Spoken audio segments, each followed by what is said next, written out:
Assalamualaikum warahmatullahi wabarakatuh. Halo teman-teman semua. Jadi di sini kita akan mencoba ya untuk diskusi lagi mengenai berbagai molekul-molekul yang ada dalam makhluk hidup teman-teman, atau disebut juga molekul kehidupan ya di sini ya. Ini adalah beberapa molekul yang penting ya dalam makhluk hidup atau dalam organisme hidup. Yang pertama itu adalah lipid, teman-teman, ada 4. Kemudian ada karbohidrat, protein, dan juga asam nukleat ya. Nanti kita bahas satu-satu apa aja sih itu sebenarnya gitu. Nah, pertama dari lipid. Nah, lipid itu apa? Lipid itu merupakan suatu zat organik, teman-teman. Zat organik ini maksudnya zat hidrokarbon ya, lebih khusus lagi, hidrokarbon yang sangat hidrofobik. Artinya dia bisa tidak larut atau sangat sukar larut dalam air, teman-teman ya. Itu maksudnya pengertian dari hidrofobik, sangat sukar larut di air ya. Sukar larut di air. Dan beberapa lipid yang paling penting yang dalam yang atau bukan dalam sih, yang ada dalam makhluk hidup itu ada lemak yang pertama, kemudian ada fosfolipid dan juga ada steroid, teman-teman. Nanti paling sering itu yang kita temui adalah kolesterol ya, kolesterol. Nah, untuk lemak itu sendiri, lemak itu apa sih? Lemak itu merupakan suatu ester ya, suatu ester dari gliserol dan juga asam lemak ya. Ini adalah contoh asam lemak, teman-teman, di sini. Nih, yang warna kuning ini. Atau disebut juga jenis yang lemaknya itu asam lemaknya itu adalah asam palmitat ya.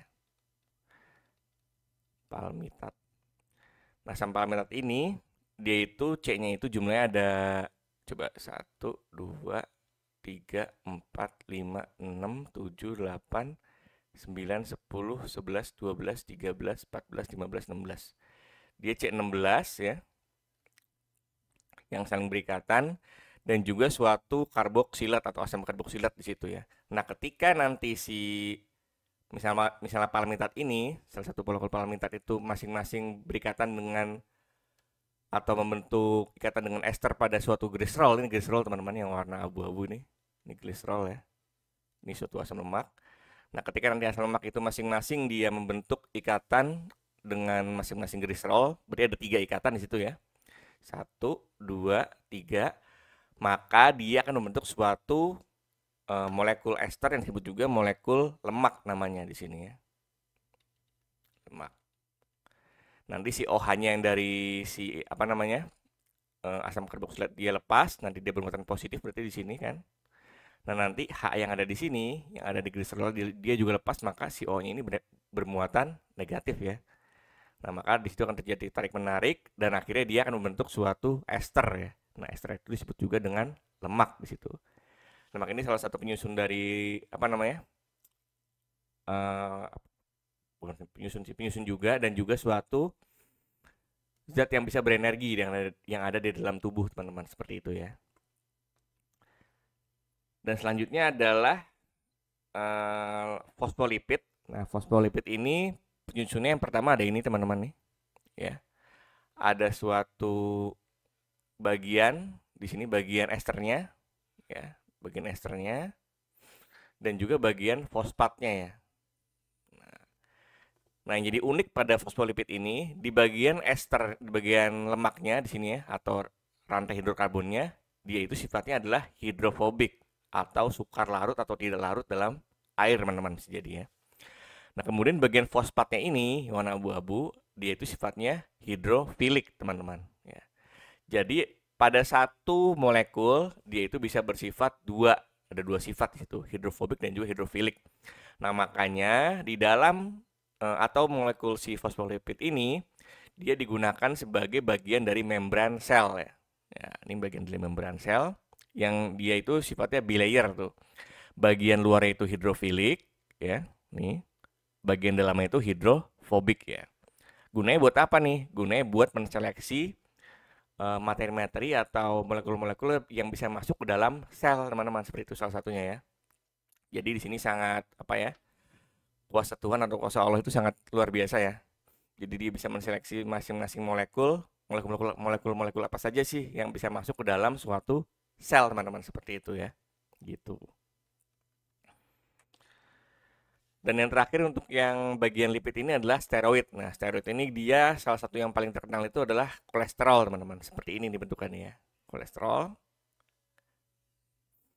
Nah, ciri khas dari steroid ini dia itu mempunyai 4 bentuk cincin siklik ya. Di mana 3-nya itu 1, 2, 3 itu merupakan cincin sikloheksana ya.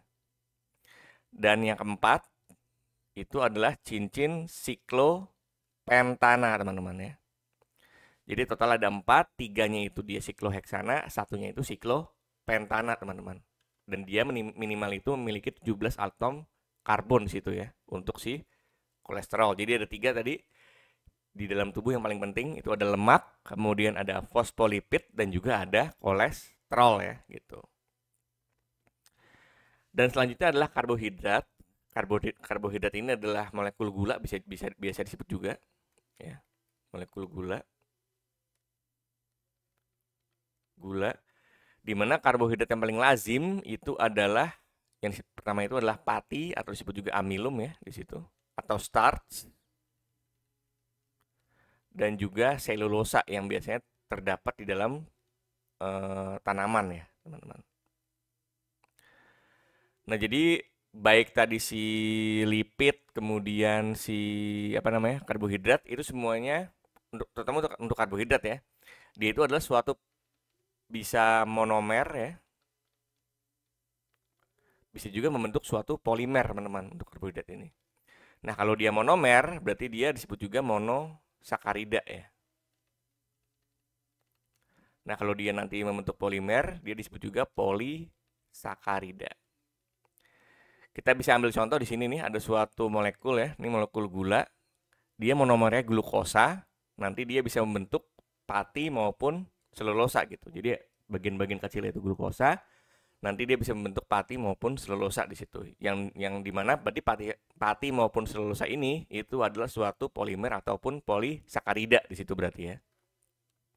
Yang dibentuk dari glukosa yang merupakan suatu monosakarida di sini. Sakarida. Nah, di sini kita ambil contoh misalnya ada suatu glukosa, teman-teman, di sini ya, sebagai suatu monosakarida. Mono aja lah. Nah, glukosa di sini bisa berbentuk alfa glukosa maupun beta glukosa ya. Bedanya kalau misalnya dia adalah alfa glukosa dan dia membentuk suatu polimer melalui jembatan 1,4, maka dia akan membentuk nih 1,4 jembatannya. Maksudnya pada ikatan karbon 1 dan karbon ke-4 ya. Kalau dia membentuk ikatan 1,4 antara alfa glukosa, maka dia akan membentuk amilum nanti di situ. Tapi kalau dia membentuk alfa 1,4 glukosanya itu adalah beta glukosa, maka dia akan membentuk selulosa di situ. Nah, jadi beda ya. Nanti bedanya apa lagi? Nanti bedanya itu pada penampakan fisiknya dan kemampuan dia larut dalam air atau tidak. Nah, untuk si yang starch, dia itu bisa larut dalam air, tapi air panas, teman-teman ya. Air panas ya. Tapi kalau selulosa mau pakai air panas, mau pakai air dingin, dia itu tidak larut ya, tidak larut air. Jadi bedanya gitu, walaupun dia cuma beda di alfa dan beta glukosa, nanti kemampuan dia atau sifat fisiknya atau sifat kimia itu berbeda, teman-teman. Seperti itu ya, gitu. Jadi sangat walaupun bedanya cuma ikatan doang, tapi nanti kemampuan fisiknya itu sangat jauh berbeda ya. Nah, yang ketiga adalah protein. Protein juga sama, bukan mirip sih, maksudnya dia juga suatu polimer juga ya. Polimer dari apa? Polimer dari asam amino ya. Asam amino. Nah, asam amino itu apa sih? Jadi asam amino itu adalah suatu monomer ya, yang bisa bentuk polimer ya. Suatu monomer dia itu mengikat, yang pertama ciri-cirinya untuk asam amino, dia itu mengikat NH2 di sini ya. Terus kemudian dia juga mengikat karboksil ya. Atau karboksilat sama aja. Kemudian dia mengikat 1H ya, yang ketiga. Nah, ini baru dia mengikat rantai samping atau disebut juga R group ya pada C alpha. C alpha itu apa? C alpha itu yang ini nih. C alpha itu adalah C yang mengikat gugus fungsi ya teman-teman. Gugus fungsinya tadi ada 2 ya. Ada amino, ada karboksil, kemudian ada H, dan juga mengikat si rantai samping. Nah, perbedaan-perbedaan pada asam amino dia terletak pada yang ini nih, pada rantai sampingnya. Namun semuanya dia pasti mengikat ini nih, mengikat amino group, mengikat karboksil group, dan mengikat atom H, satu atom H ya. Tapi bedanya ada di sini gitu. Nah, nanti si apa namanya? Asam amino ini dia bisa bermuatan positif teman-teman atau bermuatan negatif ya, tergantung dia pada pH berapa gitu. Nanti ketika dia bermuatan positif, dia itu berarti mengikatnya pada si amino group membentuk dari NH2 menjadi NH3+. Nah, kalau dia nanti bermuatan negatif, berarti dia lepas ya hanya dari COOH menjadi COO-. Ini salah nih ya, hanya harusnya nggak gitu. COO- maksudnya ya. Gitu. Nah, beberapa asam amino yang penting itu adalah jenis yang non-polar, kemudian ada yang polar dan juga yang bermuatan, teman-teman. Untuk yang non-polar itu contohnya adalah glisin ya. Tadi ingat perbedaannya ada di bagian rantai sampingnya ya, teman-teman, gitu. Kalau glisin ini berarti rantai sampingnya cuma H doang nih, gitu. Nanti kalau misal diganti jadi CH3, dia menjadi alanin ya. Kalau diganti jadi CH3 menjadi valin ya.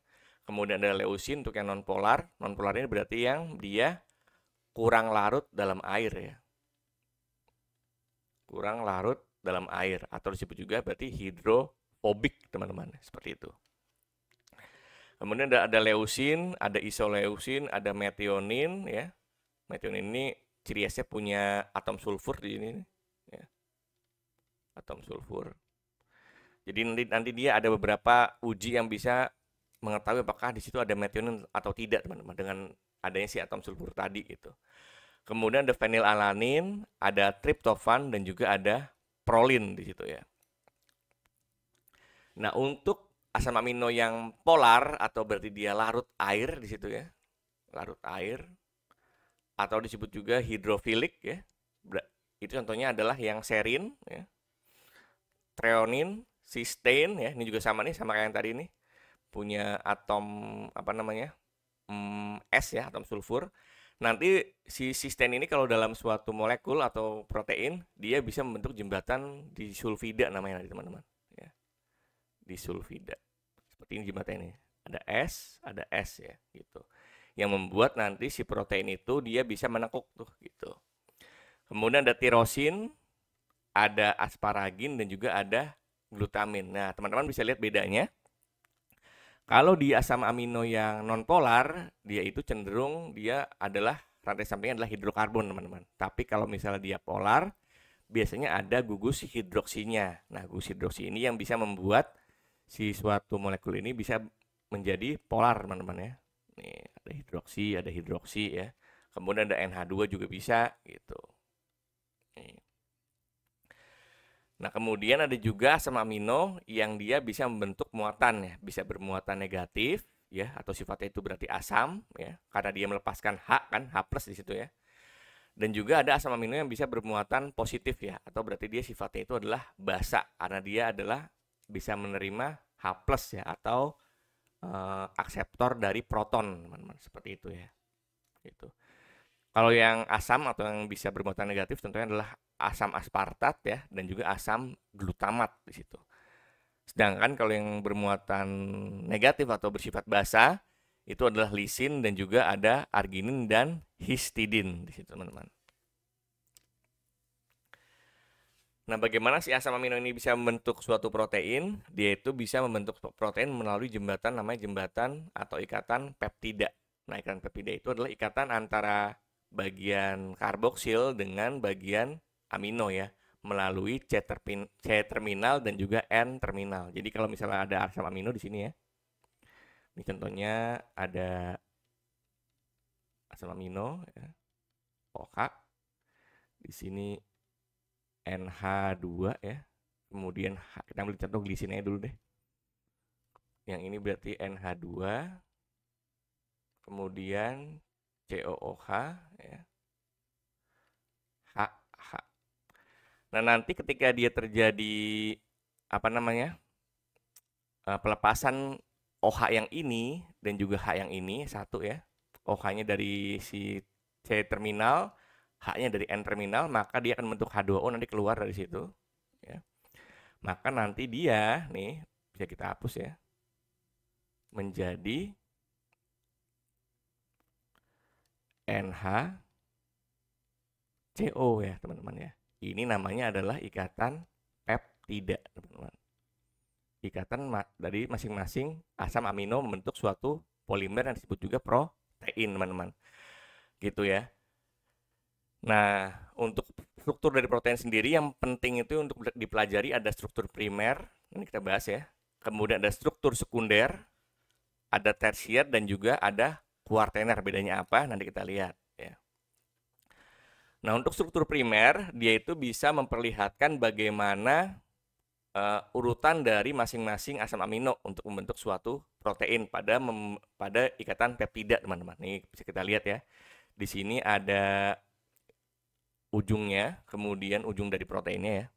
Kemudian di sini adalah penyusun dari masing-masing protein tersebut tuh. Ada glisin, ada prolin, ya masing-masing gitu ya.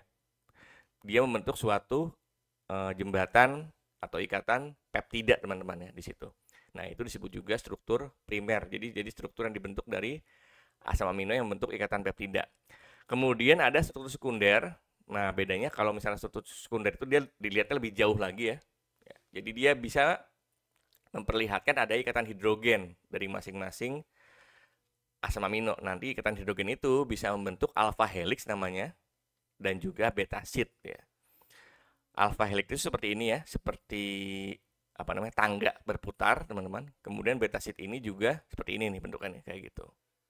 Jadi ini kalau misalnya dia lebih dekat kelihatannya jadi struktur primer, kalau agak jauh dia itu menjadi struktur sekunder. Dimana kalau struktur primer itu dia dibentuk dari ikatan peptida antara asam amino. Kalau misalnya struktur sekunder merupakan ikatan hidrogen dari masing-masing asam amino untuk membentuk struktur alpha helix dan juga beta sheet-nya gitu. Nah, kalau kita lihat lebih jauh lagi, itu kita bisa lihat namanya struktur tersier dan juga kuartener, teman-teman. Kalau tersier ini dia merupakan interaksi hidrofobik ya, dan juga jembatan disulfida ya, teman-teman ya. Itu yang bisa kita lihat. Kemudian kalau kuartener dia itu terjadi antara masing-masing polipeptida, teman-teman ya. Jadi dua atau lebih polipeptida yang saling berinteraksi gitu. Jadi lebih jauh lagi tuh. Jadi kalau kita urutkan tadi primer ya, kemudian sekunder, tersier dan juga kuartener ya. Dia makin lama makin jauh tuh ngelihatnya gitu ya. Terus yang terakhir adalah asam nukleat, teman-teman. Asam nukleat ini ada dua jenisnya yang paling sering ditemui dalam tubuh. Ada DNA, deoxynucleic acid ya, deoxyribonucleic acid, kemudian ada RNA, ribonucleic acid ya, di mana si asam nukleat ini juga merupakan suatu polimer, teman-teman. Suatu polimer yang monomernya itu adalah monomernya itu adalah suatu nukleotida, teman-teman ya, gitu. Nah, nukleotida ini dia dibentuk oleh 3 molekul. Yang pertama itu adalah disebut juga basa nitrogen ya. Basa nitrogen itu ada sitosin, ada timin kalau misalnya dia di DNA, ada urasil untuk dia kalau misalnya dia di RNA. Kemudian ada adenin dan juga guanin, teman-teman ya. Jadi gitu, yang pertama itu ada basa nitrogen. Basa nitrogennya itu ada pirimidin dan juga purin. Pirimidin seperti ini bentuknya nih, yang atas nih ya. Kalau purin seperti ini bentuknya, yang bawah ya.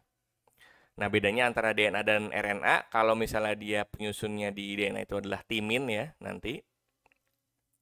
Kalau dengan yang berikatan dengan si adenin ya nanti. Nah, kalau misalnya di RNA, dia itu penyusunnya adalah urasil. Jadi timinnya itu diganti dengan urasil, teman-teman, gitu. Kemudian yang kedua, selain ada basa nitrogen, dia itu juga mengikat si gula ya, atau molekul gula. Kalau di DNA itu disebutnya adalah deoksiribosa ya, atau deoksiribonukleik ya, teman-teman. Bedanya itu ada di bagian sini ya nih, di nomor 2 dia itu tidak mengikat OH tapi hidrogen. Nah, kalau misalnya dia di RNA, dia itu adalah ribosa, di mana dia nanti mengikat OH di sini, bukan atom hidrogen, beda di situ ya. Jadi ada dua perbedaan. Kalau misalnya tadi di bagian basa nitrogennya, kalau untuk DNA itu dia pakai timin, kalau RNA dia pakai urasil, dan di bagian gulanya, di bagian gula C nomor 2-nya ya, Dia itu mengikat H untuk yang DNA, kalau misalnya dia RNA dia mengikat si OH gitu. Jadi nanti ketika dia berikatan nih, dia urutannya pertama itu ada basa nitrogen, ada gulanya atau pentosanya di situ atau disebut juga ribosanya, dan dia berikatan satu sama lain melalui jembatan fosfat ya di sini ya. Nah, itu disebut juga makanya ini adalah suatu nukleotida ya. Nukleotida. Nukleotida ini tadi yang pertama ada basa nitrogen, ada gula, ada gugus fosfat. Nah, ketika dia saling berikatan nih melalui ikatan di fosfatnya, maka dia akan membentuk suatu asam nukleat. Kalau dalam makhluk hidup nanti bisa ditemui ada dua, ada DNA dan juga ada RNA teman-teman, seperti itu. Jadi kesimpulannya tadi ada 4 ya teman-teman, ada 4 molekul organik yang penting di makhluk hidup. Yang pertama adalah lipid, yang merupakan salah satu bagian penting pada membran sel ya, terutama untuk lalu lintas sel berarti, lalu lintas molekul yang ada yang atau mau masuk mau keluar di dalam sel ya. Kemudian ada karbohidrat dan juga protein. Karbohidrat itu dia bisa digunakan sebagai sumber energi teman-teman. Dan protein itu merupakan suatu polimer dari asam amino teman-teman. Jadi biasanya untuk dalam tubuh itu ada 20 asam amino yang penting tuh. Tadi ya, yang sudah disebutkan tadi.